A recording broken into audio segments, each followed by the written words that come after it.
सबसे पहले एसपी वैद्य आपके पास आते हुए, ये बहुत ही चिंताजनक ट्रेंड है और पिछले 6 सालों में हम पहले देखते थे कि सुरक्षा बलों को ज्यादा निशाना बनाया जाता था बनस्पत की सिविलियंस को, लेकिन अब सिविलियंस को टारगेट किया जा रहा है। आप इस ट्रेंड को कैसे देखते हैं? आतंकवादियों की मंशा आखिरकार है क्या?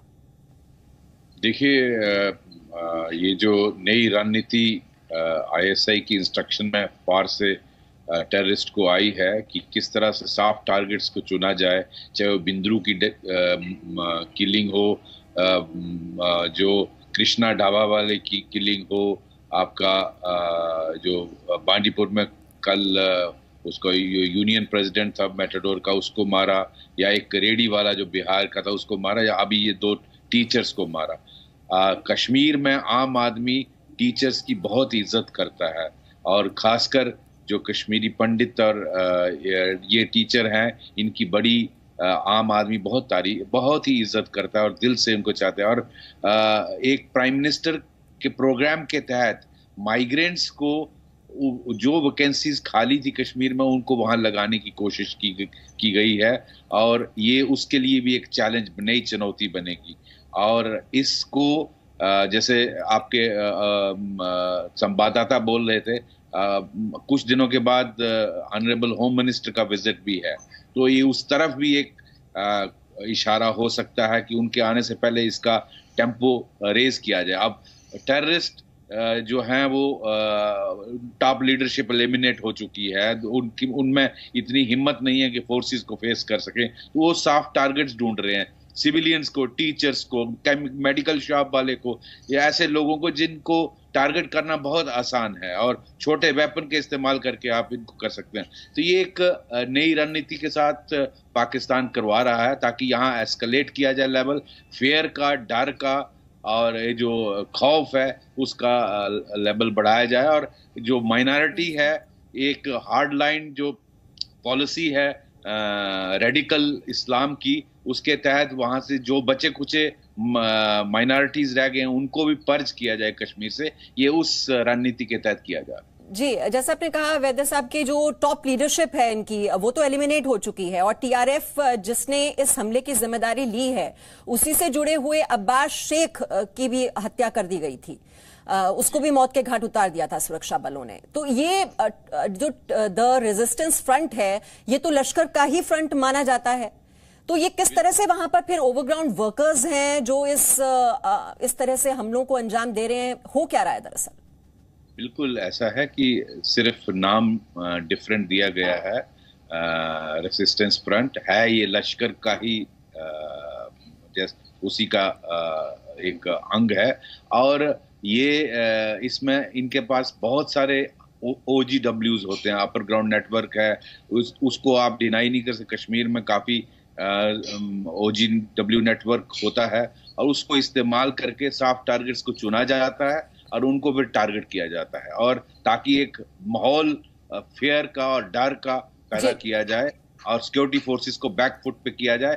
जिस तरह से हालात बेहतर होते जा रहे थे 370 हटाने के बाद, अब ये कश्मीर में और दुनिया में दिखाने के लिए कि ऐसी सिचुएशन नहीं है, ऐसी स्थिति नहीं है, हालात खराब हैं, ये प्रोजेक्ट किया जाए। जी, ये आपसी भाईचारा जो है बिगाड़ने की ही साजिश है सुशील पंडित, और जिस तरह से कश्मीरी पंडित को टारगेट किया गया है जो कि एक फार्मेसी की वहां पर दुकान चलाते थे, जो लोग सेवा भाव में वहां पर लगे हुए हैं, उनको टारगेट करके क्या मैसेज देना चाह रहे हैं आतंकवादी? मीमांसा जी, ये संदेश साफ है कि हम जिसे चाहें, जब चाहें, जहां चाहें और जैसे चाहें मार सकते हैं। वहां पर कोई व्यक्ति सुरक्षित नहीं है। केवल अभी हमने उसे मारने का निर्णय नहीं किया है, केवल उसकी जान अभी हमने अपनी गोलियों से ज्यादा कीमती नहीं समझी है।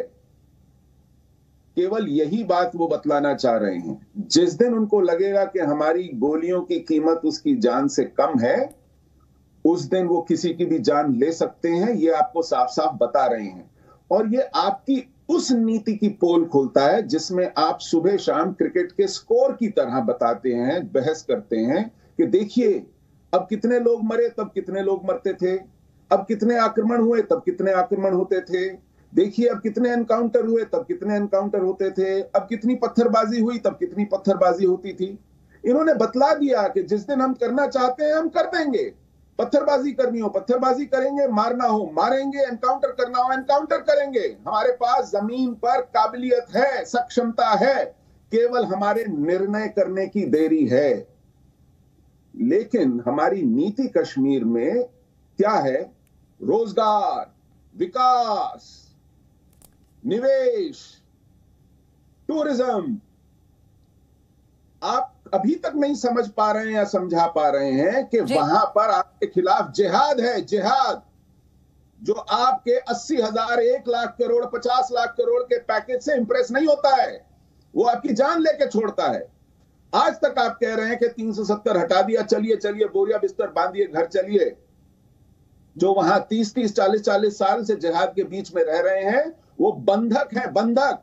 ठीक है, आदिल भी हमारे साथ हैं।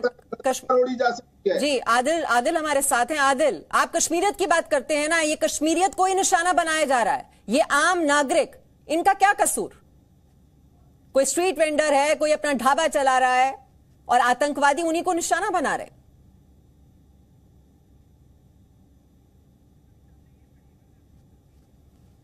लगता है आदिल से हमारा संपर्क नहीं हो पा रहा है, लेकिन जिस तरह से सिविलियंस को टारगेट किया जा रहा है और सुरक्षा बलों की बजाय जो वहां पर आम नागरिक हैं उनको निशाना बनाया जा रहा है। हम आपको 5 अक्टूबर को हुए आतंकी हमले का वीडियो दिखाते हैं, जब आतंकी ने एक स्ट्रीट वेंडर वीरेंद्र पासवान की हत्या कर दी। ये तस्वीरों में देखिए आप, वीरेंद्र पासवान घर लौट रहे थे, तभी घात लगाकर आतंकियों ने स्ट्रीट वेंडर की हत्या कर दी।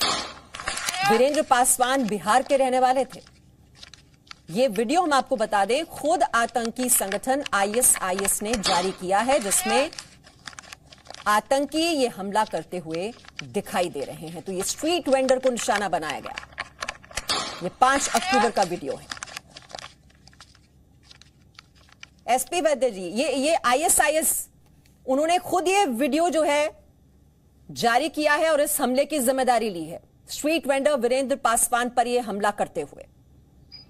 जी, ये देखिए, ये एक जानबूझ के इस वीडियो को रिलीज करते हैं ताकि दुनिया को और हर नागरिक को दिखाएं कि 370 हटने के बाद भी यहाँ आप कश्मीर में चाहे रोजी के लिए, अगर रोजी कमाने के लिए आए, आप नहीं आ सकते। कश्मीर में सिर्फ हमारी ही ऑर्डर चलेगा, हुकूमत चलेगा, वरना उस बेचारे वेंडर को जो अपनी रोजी कमा रहा है, बिहार से उठकर आया है, एक रेडी चला रहा है, जैसे पूरे हिंदुस्तान में होता है, उसका क्या कसूर, उसको क्या लेना देना किसी पॉलिटिक्स से या किसी गवर्नमेंट से या किसी टेररिज्म से? वो अपनी रोजी कमाता है। तो ये जानबूझ के रिलीज कर रहे हैं ताकि कोई भी बाहर से कोशिश ना करे। जो गवर्नमेंट कहती है कि 370 हटाकर हमने खोल दिया सबके लिए, कोई भी इंडिया से आकर कश्मीर में सेटल हो सकता है, ये उसको चैलेंज है। जी, 6 दिनों में ये 7 बेगुनाहों की हत्या, और ये जो वीरेंद्र पासवान का हम आपको वीडियो दिखा रहे हैं, आईएसआईएस ने ये वीडियो जारी किया है इस हमले की जिम्मेदारी लेते हुए, और कहीं ना कहीं डर पैदा करना, जो सांप्रदायिक तनाव जो है उसे पैदा करना, डर का माहौल बनाना, और जो आपसी भाईचारा जो कि नजर आता है इस वक्त, अमन चैन की बात जो हर कोई कर रहा है, उसको बिगाड़ने की ये साजिश है। और ये सब कुछ हो रहा है सीमा पार से, और यही दहशतगर्दी जो आप देख रहे हैं इन तस्वीरों। Presenting B News app available on Google Play and App Store. Download it now.